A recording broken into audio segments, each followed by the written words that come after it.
Buenas tardes, amigos y amigas del Centro Virtual de Estudios de la Gestión Pública. Hoy, desde Cartagena de Indias, Colombia, con nuestro amigo, mi amigo Ciro Huechá Medina, que es director del posgrado del doctorado de Derecho Administrativo de la Universidad Libre de Colombia, aquí en Cartagena de Indias. Y en Bogotá. Y en Bogotá también, por supuesto, porque la universidad tiene 9 planteles. 7 sedes. 7 sedes. En Colombia. Ah, hombre, es una universidad grande. Muy grande. Ah, qué interesante, porque la verdad es que como anfitriones ustedes fueron magníficos. Gracias, Carlos. Y la gran oportunidad de platicar con Ciro es específicamente sobre procedimiento administrativo. Ah, muy bien, está muy bien. Y platícanos para nuestros amigos, ¿qué es el procedimiento administrativo? Gracias, Carlos, gracias, profesora, por invitarme. Nos acompaña Nancy González, profesora del posgrado de la Facultad de Derecho de la Universidad Autónoma de Nuevo León, también colaboradora permanente del Centro Virtual de Estudios de la Gestión Pública. Ciro, Gracias, repito Carlos. la pregunta. ¿Qué es el procedimiento administrativo? ¿De qué se come eso? Gracias, Carlos, muy amables y muchas gracias por venir a Colombia, muchas gracias por venir a la Universidad Libre, estamos muy contentos que estén aquí. La verdad que ha sido un evento muy bonito y muy importante para nuestro derecho administrativo y para nuestra universidad. Pues el procedimiento administrativo podría definirlo como el conjunto de actuaciones, ¿no?, que desarrollan las entidades públicas del Estado y que en el caso colombiano tiene unas regulaciones especiales porque el ejercicio de la función administrativa está regulada específicamente en un código de procedimiento administrativo y de lo contencioso, que en Colombia ha sido una tradición esas regulaciones normativas. Nosotros hemos tenido 4 códigos de procedimiento administrativo y de lo contencioso. El primero fue la ley 130 de 1903, el segundo fue la ley 167 del 41, el tercero el decreto 0184 y ahora la ley 1437 del 2011. Entonces, todas esas actuaciones administrativas en ejercicio de función administrativa de las entidades públicas tienen una regulación general. Pero también tenemos en Colombia unos procedimientos especiales. Por ejemplo, en servicios públicos, en asuntos tributarios, en asuntos ambientales, que son regulaciones especiales que tienen norma especial, pero que lo que no esté previsto en esa norma especial va por la ley 1437 de 2011, que en Colombia lo denominamos CEPAC, Código de Procedimiento Administrativo y de lo Contencioso. Significa que tenemos dos partes. La parte de la actuación estrictamente administrativa, que sería el procedimiento administrativo, que se surte pues obviamente ante la propia administración de entidades públicas, y una segunda parte que va ante la jurisdicción, ante el juez de lo contencioso. Dentro de este tipo, ¿cuáles son los recursos que ustedes manejan en Colombia para los casos de recursos administrativos? ¿Cuáles tienen aquí? Nosotros en vía administrativa, en procedimiento administrativo, tenemos 3 recursos, que son el recurso de reposición, el recurso de apelación y un recurso que se llama de queja cuando se rechaza la apelación. Explico. Cuando una entidad pública del Estado, en ejercicio de función administrativa, dicta un acto administrativo, en el acto de notificación se le informa a la persona qué recursos proceden. Entonces le va a decir, bueno, contra este acto procede reposición y apelación, supongamos. Si esa autoridad administrativa no tiene superior jerárquico en vía administrativa, solo reposición. Si tiene superior jerárquico en vía administrativa, será reposición más apelación. La reposición se interpone en un término de 10 días ante el mismo que expide la misma autoridad que expide, y la resuelve la misma autoridad que expide. Y en esos mismos 10 días se puede interponer recursos de apelación. O sea, puede ser, el recurso de reposición es facultativo, el recurso de apelación es obligatorio, porque constituye en Colombia un requisito de procedibilidad para luego poder acudir al juez. Si tú no interpones la apelación, habiendo sido necesario o porque procedía la apelación, y tú la interpones, no puedes acudir al juez. Pero eso no es una limitación al justiciable, porque supongamos, y las personas pueden pensar que la apelación dentro de la misma administración pues, es inútil. Al final la administración va a ratificar o va a confirmar el acto que emitió originalmente y solamente estoy dilatando la justicia, y eso es negar el derecho. Yo creo. Y ¿sabes qué, Carlos? Mire, yo he pensado, inclusive, ¿sabe cuál me parece aún más fuerte que lo que tú dices?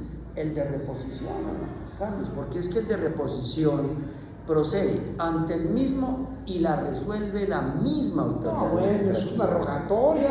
Y eso, yo siempre he dicho que ese recurso mira, yo cuando doy mi curso de Derecho Administrativo General, ¿sabes qué? No es que se llama súplica, pero es una rogatoria, pero es que es una súplica. A mí me parece terrible porque, mira, yo le digo a los chicos de mi curso de Administrativo, les digo, esto es una típica justicia retenida francesa, donde la misma administración resolvía sus conflictos. Claro, aquí los doctrinantes colombianos dicen, nosotros no tenemos justicia retenida. Yo digo, sí la tenemos, porque dime qué autoridad administrativa, con el ego que existe en las autoridades administrativas, va a querer decir, yo me equivoqué, voy a revocar mi acto como una reposición.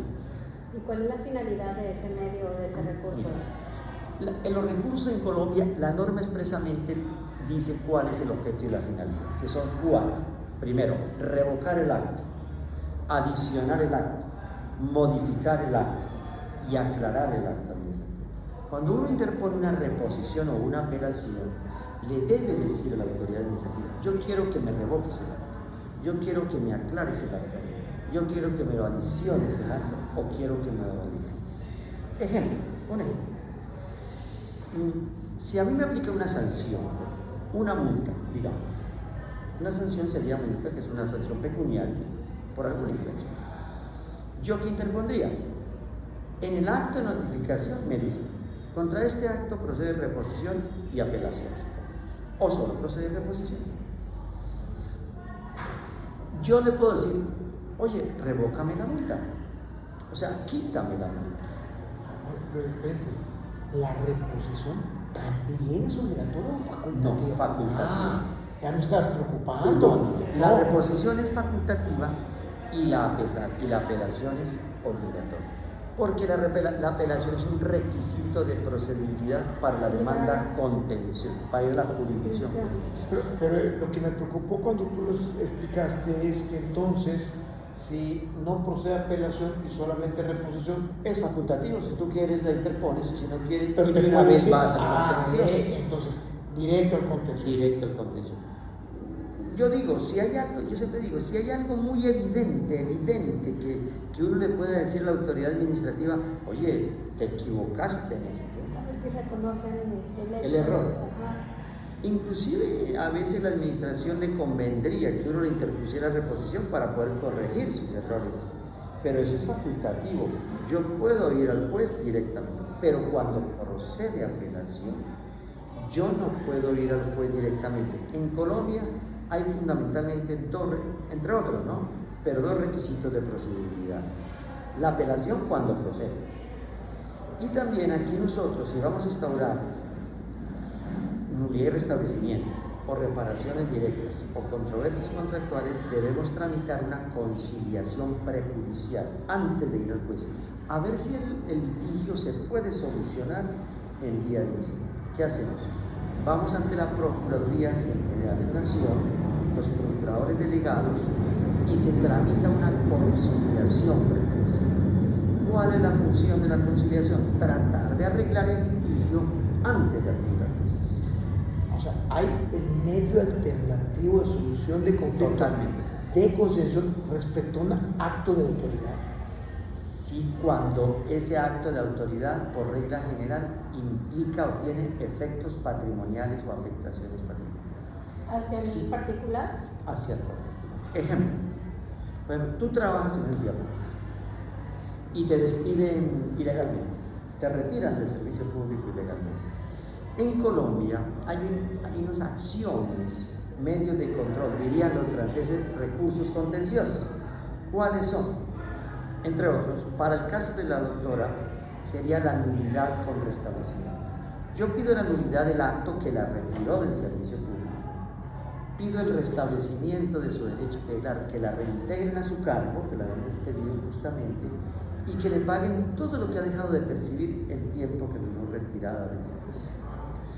Como ese acto de autoridad, ese acto administrativo, tiene unas implicaciones patrimoniales, unas afectaciones de derechos patrimoniales, eso se puede conciliar en la conciliación prejudicial.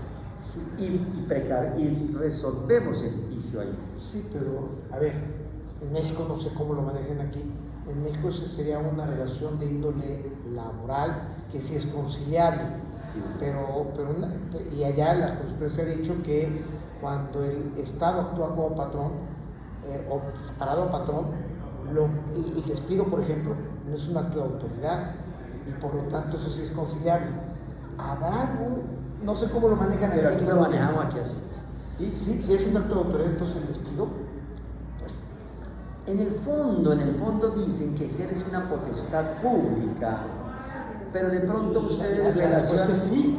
Pero la respuesta sería sí, en principio, pero con efectos patrimoniales. Claro, por supuesto, que es el salario. Claro. Es el salario, las prestaciones. Claro. Sí, Son claro. los lugares conclusivos. Y el acto de autoridad que tú me hablas, que sí no es conciliable, por ejemplo, el típico acto de autoridad, digamos, en Bogotá.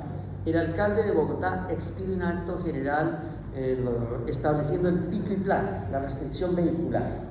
Pico, platícanos qué es el pico. El pico y placa es una restricción vehicular, donde por el cúmulo de vehículos que hay en las grandes ciudades, solo se les permite circular a ciertos vehículos en ciertos días. Ejemplo, los que tengan la placa par, supongamos, no pueden circular los lunes. Lo de la placa, ¿cómo dicen en México? La placa del vehículo. Sí. Los que tengan pico y placa impar, supongamos, no pueden circular el martes.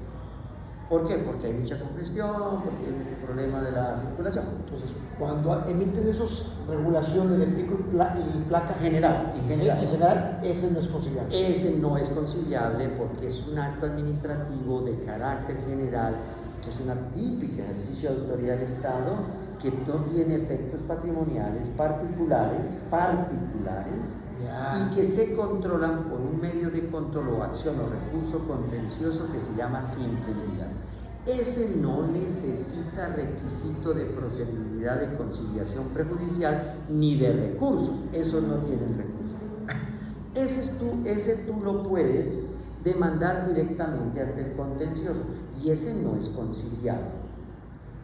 Interesante. Pero hay actos generales. Un acto general, Carlos, por ejemplo, sería cerrar una vía pública. Supongamos, en Colombia estamos construyendo el metro de Bogotá y está diseñado para circular por ciertas vías, para ser construido por ciertas vías. Y lo tienes que cerrar la vía para que... Entonces, ¿qué dice el alcalde de Bogotá? El alcalde de Bogotá llega y dice: ciérrese la avenida Caracas, que es donde están ahorita construyendo, ciérrese la avenida Caracas por la construcción del metro. Okay. Ese es un acto general, porque afecta a todo el mundo, Sí, a todas las personas. Vamos a suponer que ese acto es ilegal. Ese acto se controlaría, control jurisdiccional, en simple anulación. Y ese acto, ese es un típico acto de autoridad, ese no necesitaría conciliación prejudicial, no tiene. Pero aquí hay un pero, Carlos.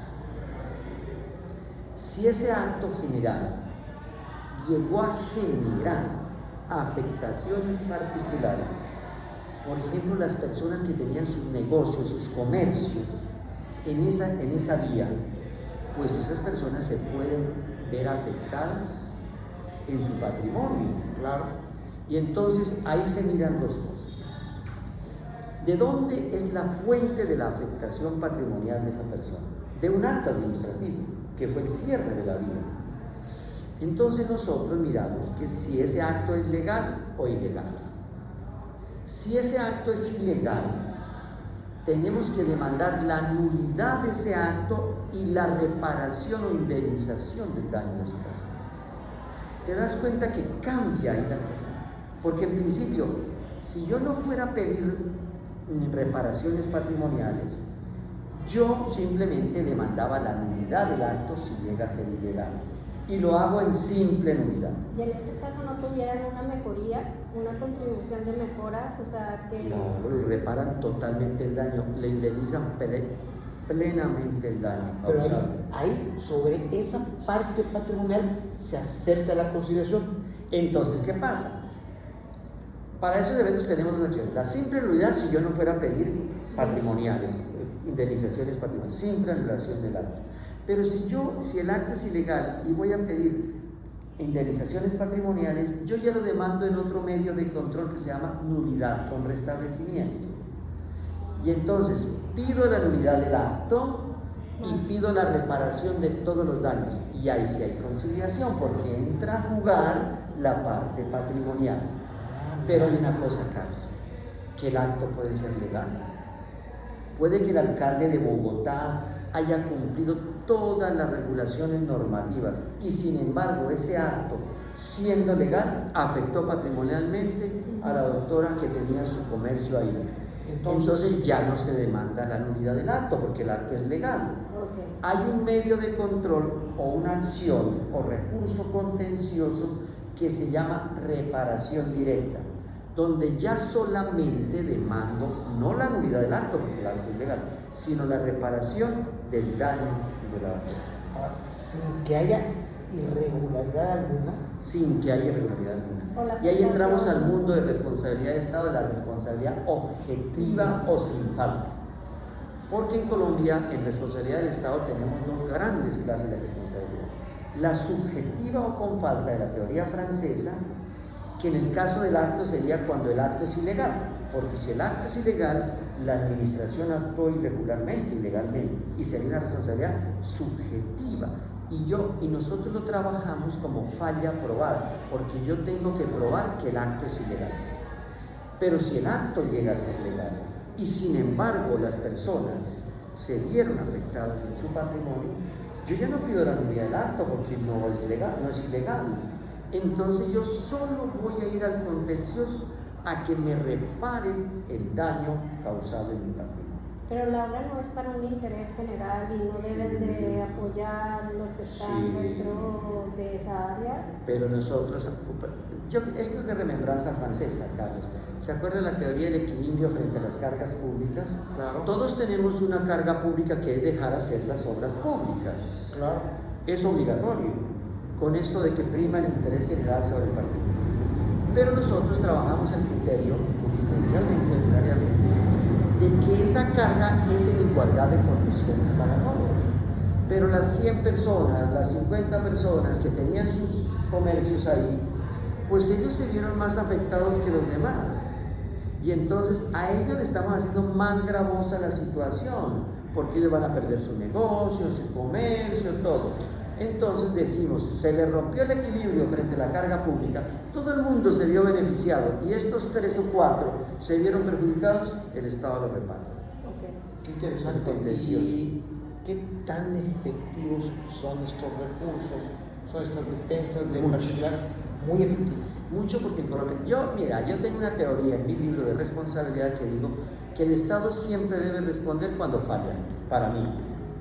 Pero en Colombia, la jurisprudencia del Consejo de Estado es muy fuerte en responsabilidad objetiva. Y eso yo digo que es perjudicial para el Estado. ¿Por qué? Porque a veces llevan a unos criterios exagerados de responsabilidad objetiva que el Estado se termina convirtiendo en un reparador universal. Por todo repara el Estado. Y un Estado que no es económicamente muy fuerte, perdóname, pero pagando por todo, Acaba afectando en forma significativa las finanzas del Estado, el equilibrio financiero del Estado. ¿Tienes el dato de cuánto paga el Estado colombiano? Terrible. No tengo exactamente el monto, pero ahí es terrible. Mira que te voy a contar esto. En Colombia, yo digo que el Estado casi se quiebra por un cambio jurisprudencial del Consejo de Estado en un asunto que se llama privación injusta de la libertad. Cuando a una persona la privan de su libertad por un proceso contencioso, por un proceso penal, por una investigación penal, y entonces después la absuelven y le dicen después de 5 años o 6 meses o 1 año, le dicen, oye, discúlpame, tú no cometiste este delito, pero estuviste privado de tu libertad 1 año, 2 años. Pues resulta que en Colombia primero había unos criterios que tendían a la responsabilidad subjetiva o por falta, pero en el año 2005 hubo una jurisprudencia del Consejo de Estado que toda privación de la libertad, si después no condenaban a la persona, se convirtió en privación injusta, o sea, lo llevaron al campo de la responsabilidad objetiva.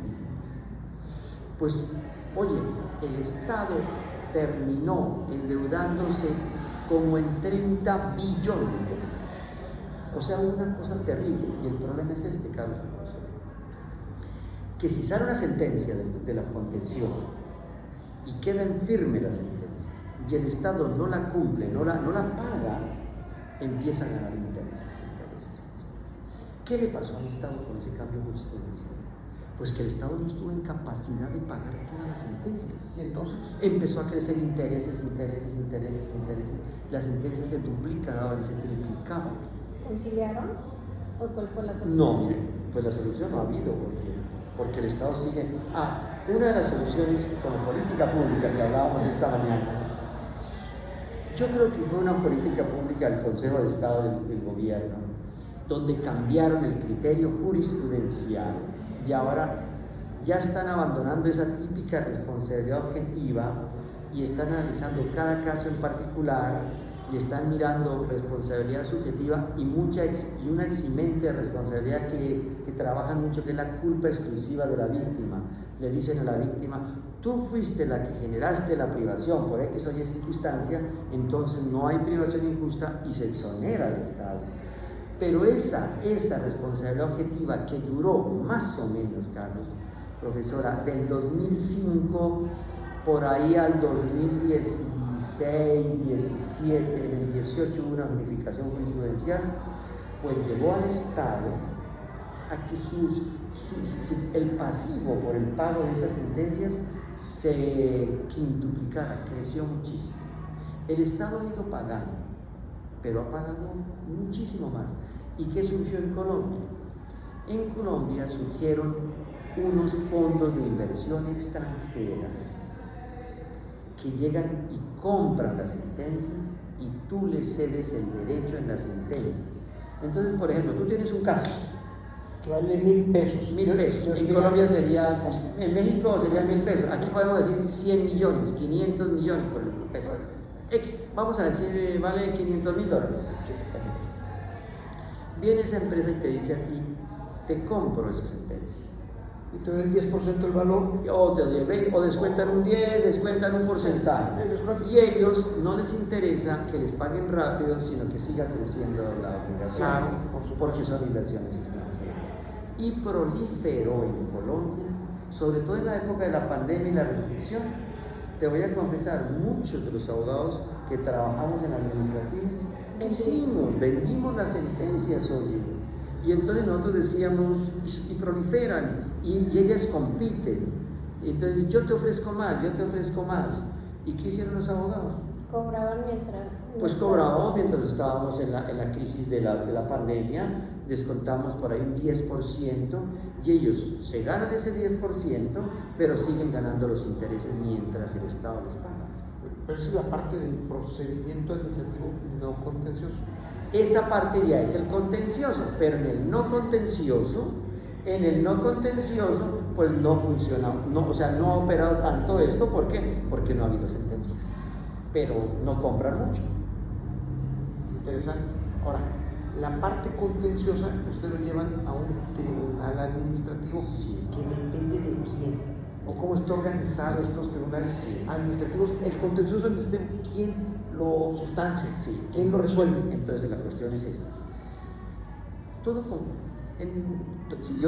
algunas excepciones, Pero los litigios, los conflictos en que es parte una entidad pública van a la jurisdicción de lo contencioso administrativo. Nosotros tenemos una tradición muy antigua de que tenemos contencioso administrativo, porque lo creó Simón Bolívar en 1817, por allá. Es que mira, Simón Bolívar, general, Simón Bolívar estudió en Francia y conoció todo este tejemaneje del Consejo de Estado francés y vino, lo implantó. Yo creo que nosotros en América, somos los más antiguos en el contencioso administrativo y los que tenemos una jurisdicción contenciosa muy antigua. Ahora, y la pregunta, ¿antigua y funciona? Y muy fuerte.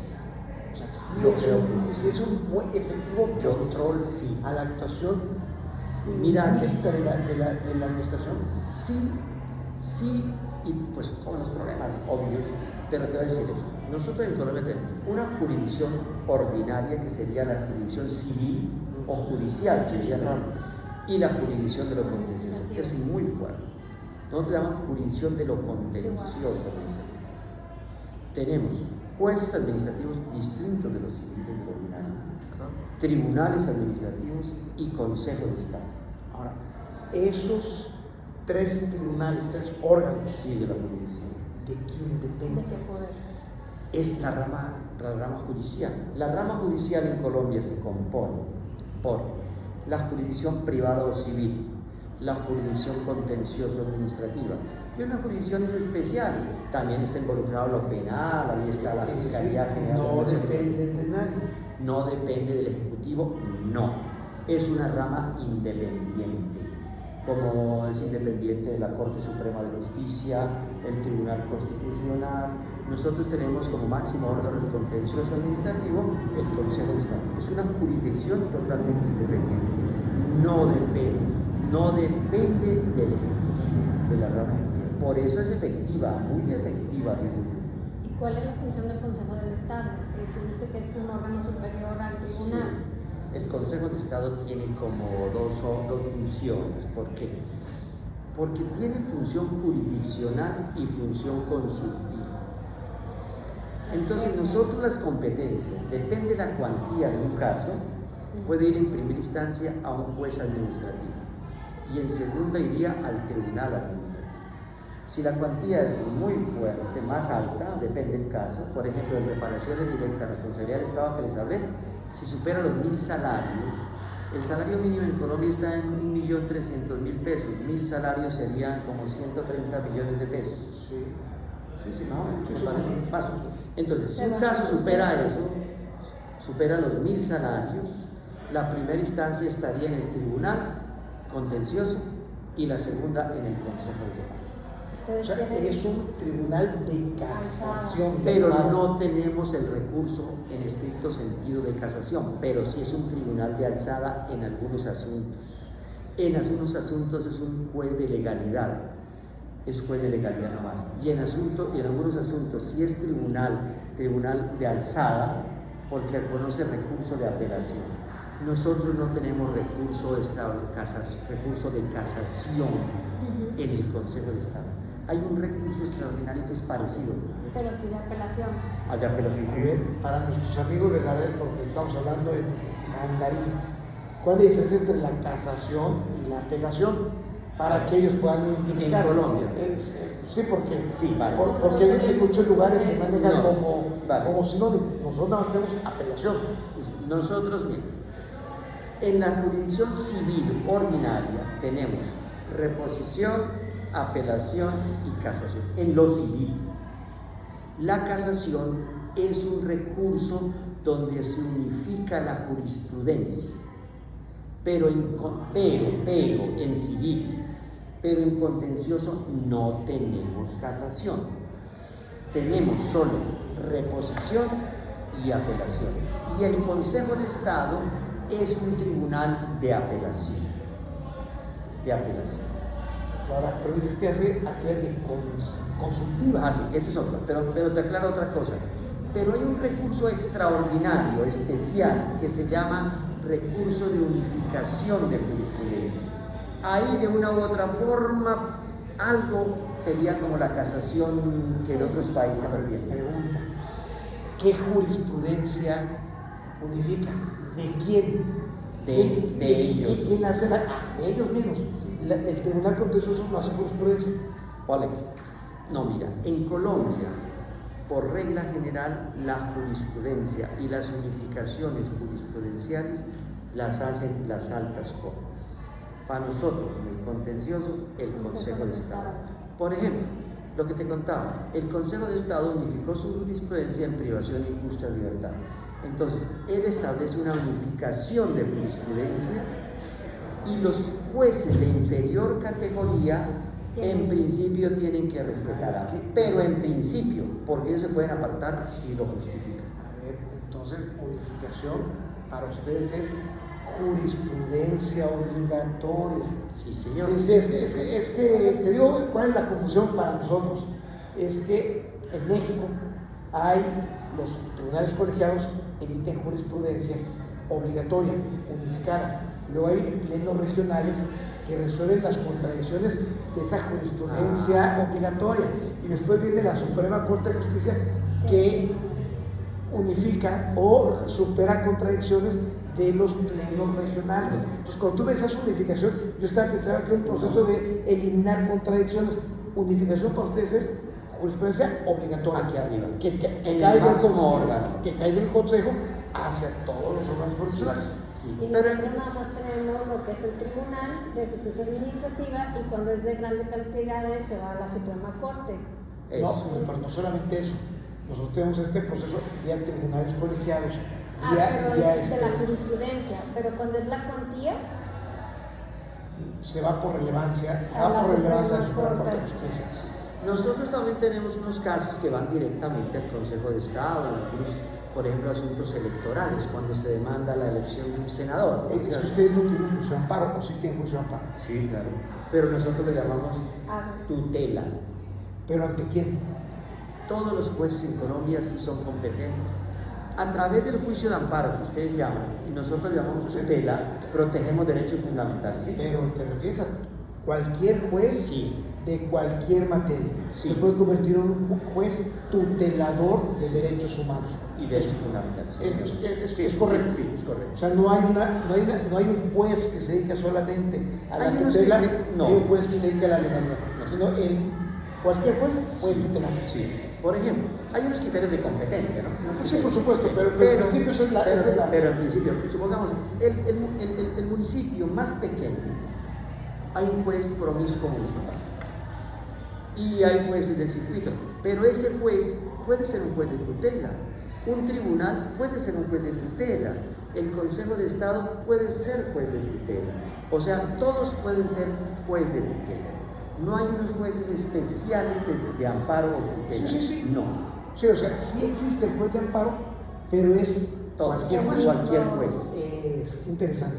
Sí, qué interesante. No, es que en México sí hay una gran diferencia, una gran separación. O sea, hay unos jueces de amparo específicos. Tenemos el contencioso, que es el tribunal, y en el tribunal se ve toda la materia administrativa.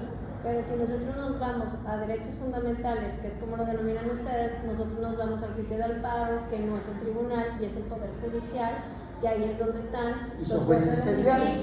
Sí. Jueces especiales que empezamos con jueces de distrito, luego tenemos colegiados, unitarios y van cambiando, pero ahorita con la reforma judicial vamos a ver el proceso porque eliminaron el Consejo de la Judicatura y están nombrando otras formas de cómo se va distribuyendo el Poder Judicial.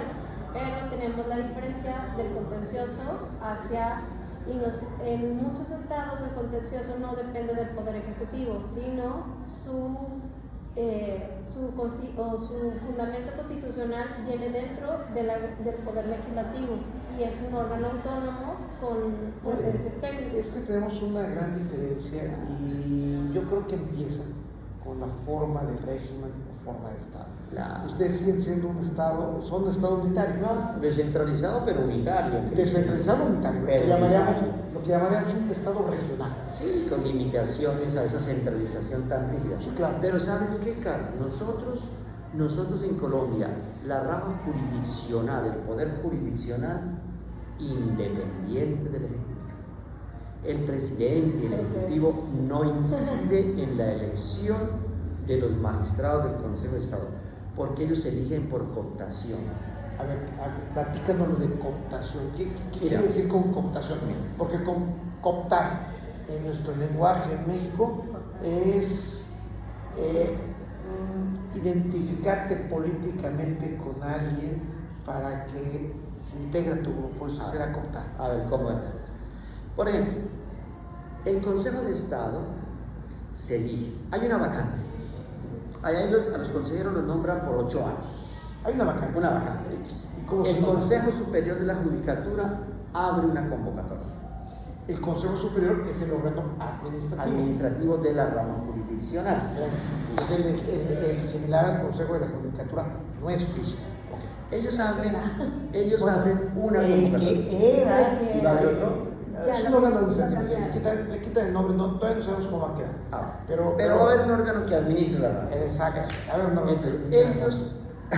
Ellos abren una convocatoria. Hay unos requisitos establecidos en la Constitución para ser consejero. Y quien quiera se inscribe. ¿Listo?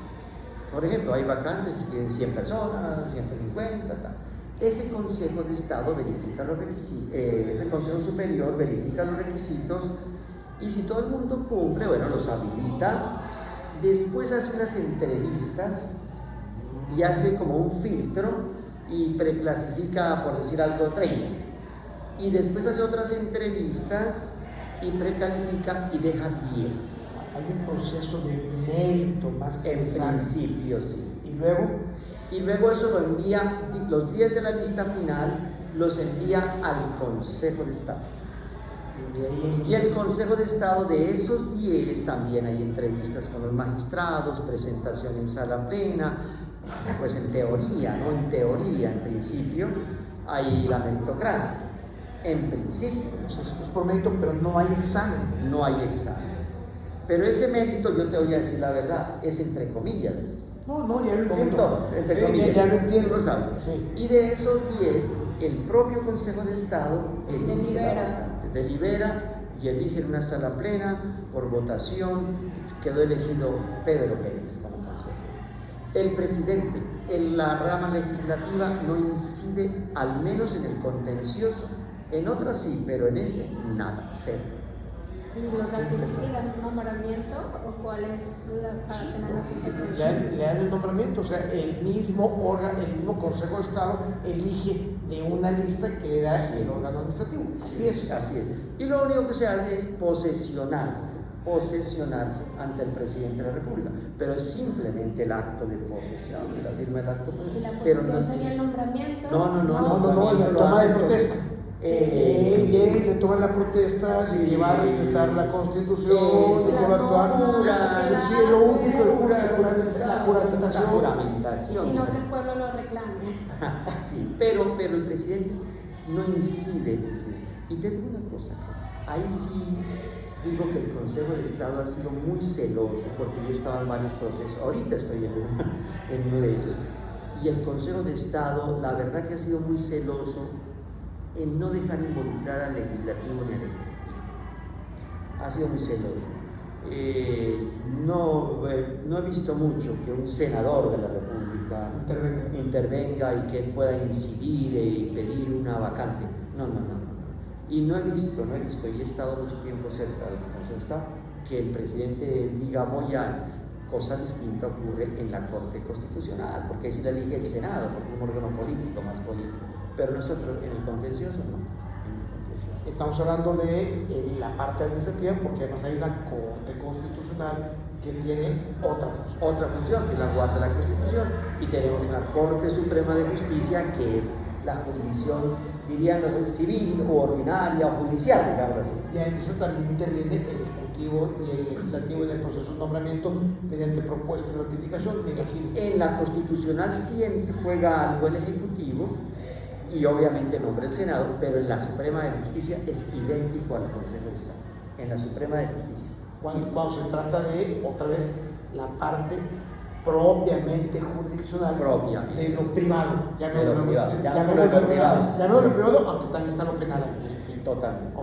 Pero, Pero mira, y los tribunales administrativos y los jueces administrativos, ellos sí llegan por concurso. Ok. Ellos presentan un examen, presentan su currículum vitae, les hacen un concurso, y tienen que presentar unos exámenes y aprobarlos. entonces diremos que el Consejo de Estado es de mérito y la justicia administrativa es de concurso. Sí, el tribunal y los jueces inferiores sí son de concurso. Y ya llegan por mérito a una posición más alta. Ah, Ya pues después- demostraron conocimiento. Claro, mire, y después mucho magistrado del tribunal administrativo Compite, llega a ser sí, Consejo claro, de Estado. sí, porque ya hay un mérito, hay un reconocimiento público Lo que a su pudieran asumir comportamiento. la responsabilidad como Sí, y mira que he visto en el Consejo de Estado. Yo he visto que el Consejo de Estado a veces dice, vamos a nombrar académicos. Entonces, para esta vacante vamos a optar por un académico, un profesor de universidad. Busca. Para esta vacante vamos a buscar un magistrado de tribunal, para esta vacante a un abogado de litigio. Entonces hay una composición plural de las misiones. De las misiones que tiene el Consejo de Estado. Híjole, Ciro, ¿qué quieres que te diga? Puedo quedarnos aquí platicando todo el tiempo, pero Gracias, Carlos. el Cronos No es te- un Dios que se Sí. come a sus hijos y es Carlos, yo lo que veo es que nosotros que hemos estado en tantos eventos, uno a veces tiene muchas cosas similares, pero con diferente nombre y diferente nominalidad. Y había veces cuando escucho a los compañeros del Foro Iberoamericano, yo digo, pero ya como... Y uno conversando con usted y todo, termina entendiéndolo, y tenemos muchas cosas similares, pero me decía un gran jurista colombiano que se llama Jairo Parro Quijana, que me decía, venía de España a dar una clase de Salamanca, que me decía, oye Ciro, todo es lo mismo debajo del cielo, pero con diferente nombre y diferente estructurita, pero esto sirve es para conocernos. A ver, yo creo, y después de escuchar todo el esquema colombiano, que ustedes son de los pocos países de Latinoamérica que tienen bien fincado una justicia administrativa con gran contenido de objetividad y imparcialidad. Sí, Carlos, mira que yo personalmente soy muy contento de mi jurisdicción contencioso. Yo he ido mucho a dar clase en la Universidad de París y supuestamente en Francia, en el administrativo y no sé qué. Y yo veo que nosotros en Colombia tenemos una tradición muy fuerte. Habrá defectos como en todo, ¿no?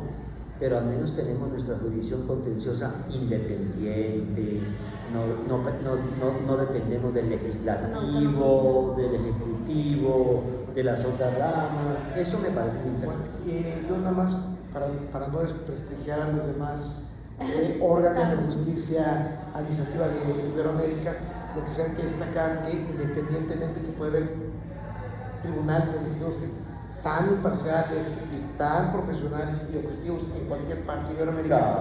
lo que sí hay que destacar es que en Colombia hay garantías formales para mantener esas características que tú estás explicando.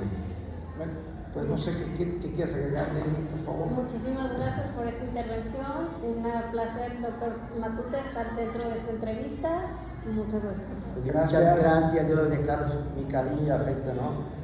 Tengo mucho cariño y afecto por México, que tengo una cosita en Cancún y me encanta ir por allá terriblemente. Y a Mérida tendré que volver porque me encantó el foro del año pasado. Pues gracias, Ciro, gracias Nancy González por acompañarnos en esta entrevista, en este Entre Amigos que hacemos en el Centro Virtual de Estudios de la Gestión Pública. Y ya saben, un me gusta siempre es útil para la difusión de lo público y todo este material está gratuito en nuestras redes para su consulta. Un abrazo. Muchas gracias y hasta la próxima.